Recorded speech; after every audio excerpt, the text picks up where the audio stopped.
گزشتہ روز Pakistan Peoples party کے chairman جناب بلاول بھٹو زرداری کا یوم پیدائش اسلام آباد کے سینٹرل یونٹ پیپلز پارٹی نے بہت ذوق اور جذبہ محبت سے منایا۔ بلاول بھٹو زرداری کی سالگرہ پر سید سبط الحیدر بخاری صاحب نے دیگر اہم شخصیات اور پاکستان پیپلز پارٹی کے عہدیداروں کے ساتھ مل کر کیک کاٹا اور بلاول بھٹو زرداری کی صحت، تندرستی اور ان کی ترقی اور کامیابی کے لیے دعا کی۔ اہم شخصیات میں پاکستان پیپلز پارٹی خواتین کی قائدین میں سے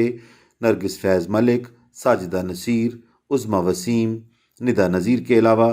دیگر اہم شخصیات راجہ ظہیر صاحب، راجہ جہانگیر صاحب اور مختلف عہدیداروں نے شرکت۔ سید سبط الحیدر بخاری نے مہمانوں کی تواضع کا بھرپور اہتمام کیا تھا اور گفتگو کے دوران انہوں نے کہا کہ پیپلز پارٹی کو بلاول بھٹو زرداری کی شکل میں اللہ پاک نے ایک زیرک اور گہری نظر رکھنے والا سیاستدان عنایت کیا ہے۔ ہم امید کرتے ہیں کہ ان کی قیادت میں پارٹی ملک کے مفاد اور اس کی ترقی کی ضامن جماعت بن کر پھر سے اپنا بھرپور کردار ادا کرے گی۔ تم ہو زندہ و جاوید روایت کے چراغ،